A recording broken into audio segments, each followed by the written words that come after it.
have priorities that you've put in place? Are there things that you're doing from your leadership to help the people of Northwest Indiana take on this challenge? Well, that's an excellent question. And I think when we look at our parishes, and I think for right now, because we are really talking about, parish planning and what that means for us, it's good to take a look at what we're doing through the lens of that. Mm-hmm. But there are broad themes, broad priorities that are important for us in our parishes and just in our life as the faithful. And so, having prayed through building upon the synods, and sometimes these can vary a little bit from time to time. We want to be adaptive to what the current needs are, but really be in three areas. Okay. The first would be missionary discipleship, to be disciples who are outbound in sharing our faith, and to have that be our culture, to have it just be normative,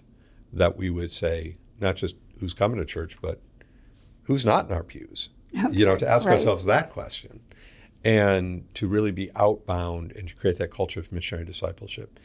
The second one really would be to strengthen our parishes and our schools for the mission going forward. Mm-hmm. And so generally we need a culture of missionary discipleship.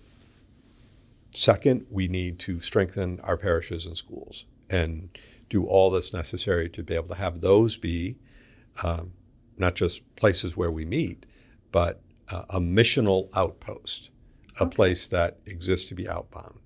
The third area that we've identified for now is also in the area of leadership development. So what that means is not just here's our mission and here are the institutions we need to strengthen, but we need to invest in our people. That includes clergy, our priests and deacons, as well as our laity, so that we can have the skills that we need to work in a vibrant way, not as lone rangers, but really cultivating leadership teams, shared responsibility so that we can go forward. And so that area of leadership development is also very important for us. So these are kind of the areas we look at. How do you tackle something as wide as, advancing the kingdom of God into the future? Very practically, missionary discipleship, creating a culture of that, strengthening our parishes and our schools, and leadership development, not just of the clergy, but of the laity, so that we're all equipped to take on this mission going forward. So is this a one-size-fits-all, or is this something that will necessarily have to be different in each of the parishes that are taking on these priorities? Every parish has its own unique set of circumstances, its own geographical area, its own place in which it exists, in which it ministers. So I do think in recent years there has been just an increasing reflection on what can contribute to vibrant parishes. Mm-hmm. And so I do think that there are some broad, one might say, templates or tools or principles that I would hope every parish would reflect upon and embrace. Now, how those are applied in a local context can look different, parish to parish, but that we aspire to certain basic, I don't want to say standards as if it's an exam, but really values in terms of advancing the mission of a parish is certainly essential for what we need to do.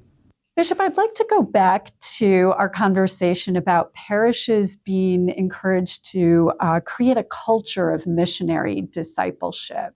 Can you tell me more about that? So we have a core conviction, and that core conviction is that every parish is a missionary outpost. And so we start from that self-identity that we're called to be missionary and outbound, and that's the gift that we give to others. Okay. Now within that, as we reflect upon what does that mean concretely, we know that there's a pattern, and there are different ways to think about this, but really one of bringing someone to an encounter with Christ, and then that encounter should naturally result in a conversion. And so with that conversion, then one grows in their faith and becomes a disciple. And then as a disciple, what do? You share your faith as a missionary. So really encountering Christ, having a conversion, growing as a disciple, and then sharing, that circle, if you will, or that trajectory is something that's normative for the life of our parishes. So how do we accomplish this? What do we look to? We really have about 4 areas, and one would be to make sure that we indeed are creating pathways for people to engage that. Now, we have the OCIA program, the Order of Christian Initiation of Adults. And so that's a structured program for that. That may not be the shallowest entry point for everyone, though it certainly is a great entry point. But to be able to have some things in our parishes that can bring people in just to have that initial encounter.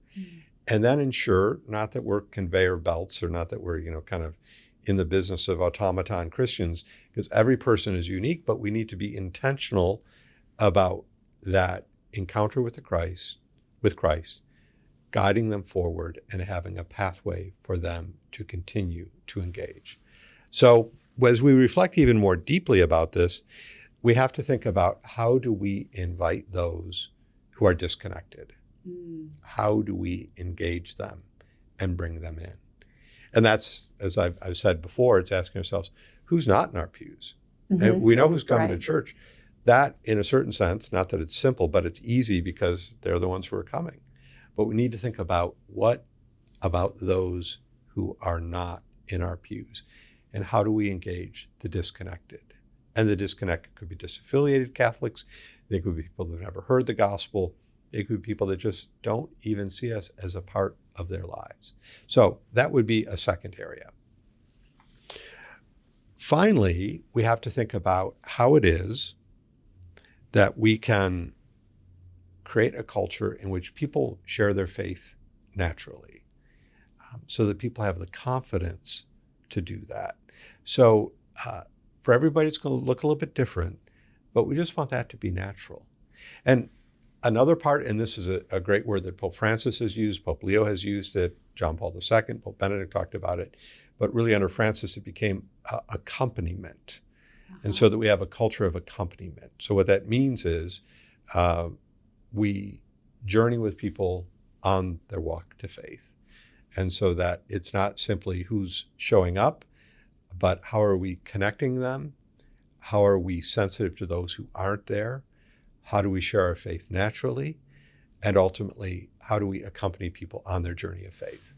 So the next one, I think, was just overall strengthening their parish and their schools for mission. And so this seems to naturally flow from this desire to create a culture. So can you tell me more about the things that might be in their realm of focus? Sure. So in that second area, when we talk about how it is that we can strengthen our parishes and our schools, our core conviction is that restructuring, this planning process, is not an end in itself, but it's a preparation for renewal, revitalization, and growth. Okay. And so the mindset shouldn't be kind of how do I just sort of get through this, and suddenly we have X number of parishes with X number of priests, and how are we going to align all this?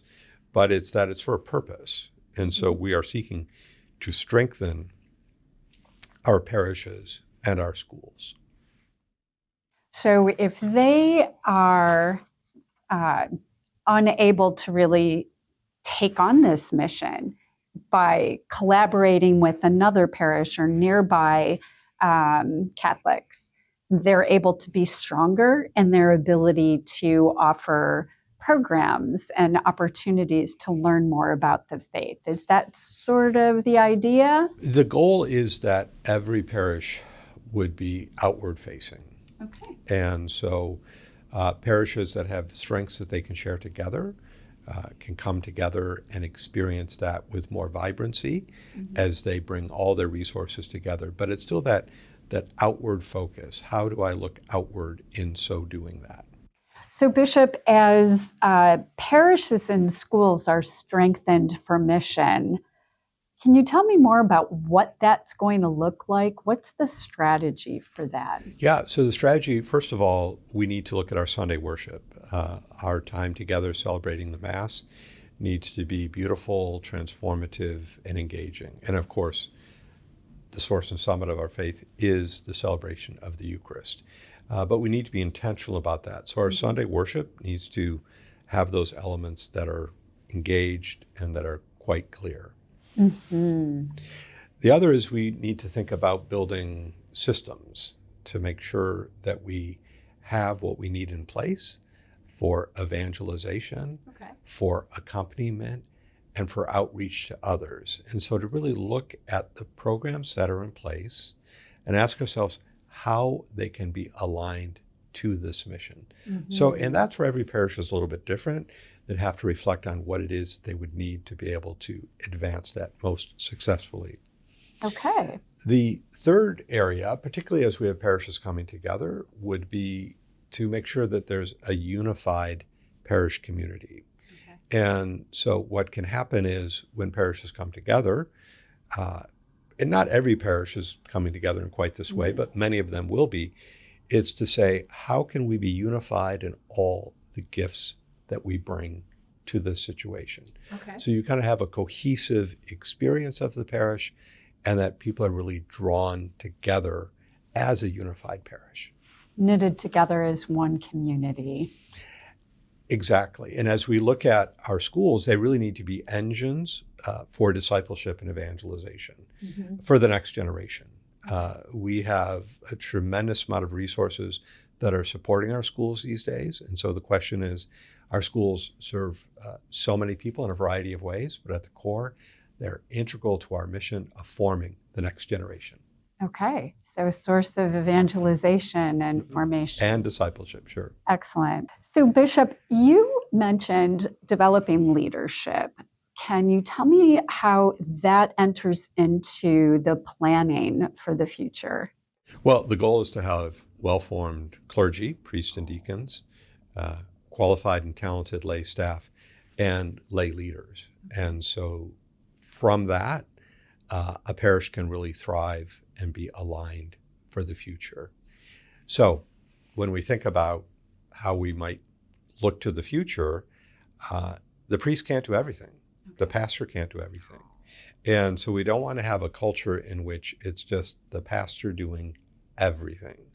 First of all, many of the members of our laity are just as equipped, if not better equipped, for some of the tasks of running the parish. And we also need to acknowledge that whether it was a generation or two ago, the era of just multiple priests doing everything. I mean, there was an era where, you had 4 or 5 priests in a parish and the priests were the ones who answered the phone. You didn't even have parish secretaries. The priests were the ones who literally did everything. But what we have now, the reality, and just to put the number out there, we have a number of senior priests, we have priests who are in religious communities, but the number of active priests in the Diocese of Gary, who are diocesan priests, is 43. And so that is the number we're dealing with. And we need to be conscious of the fact that this is a reality and it's an opportunity. So we can't have a culture in which everybody thinks that it's all on the priest. Now, thankfully, we have talented and engaged lay people as well. And so when we look to the future and we say, what are some of the strategies that we might use? Yes, we have to look at how to support and equip our priests. We have done this and used a lot of resources and are continuing to do this to make sure that our priests and deacons have the leadership formation that they need. The second then is to look at how we can engage, support our staff who are working so hard in so many of our parishes to make sure that they have the resources that they need.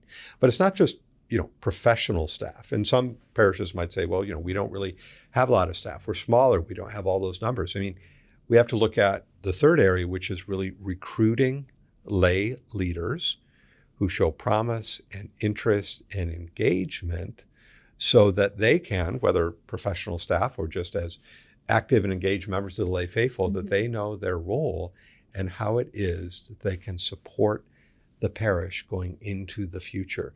And so that's just a great area of opportunity for us. And so really as we look to the future and we think about what is the culture we want, it's really one of shared responsibility and accountability. And so if we can look at it, many of the more emerging approaches and developments in the area of parish life is really around having a team approach and having some shared responsibility. And the reality is these are healthy, beautiful ways to run parishes. And as someone who, has served in parishes as a pastor of a very small parish to a very large parish, I can tell you the peace of mind that comes from having a team of qualified, engaged laymen and women who have ownership and want to be a part of advancing the parish. It makes ministry so joyful because it doesn't have to be, and it shouldn't be, all just on one person. And so really, as we look to developing this leadership platform, these are some of the key principles that we'd like to see advanced.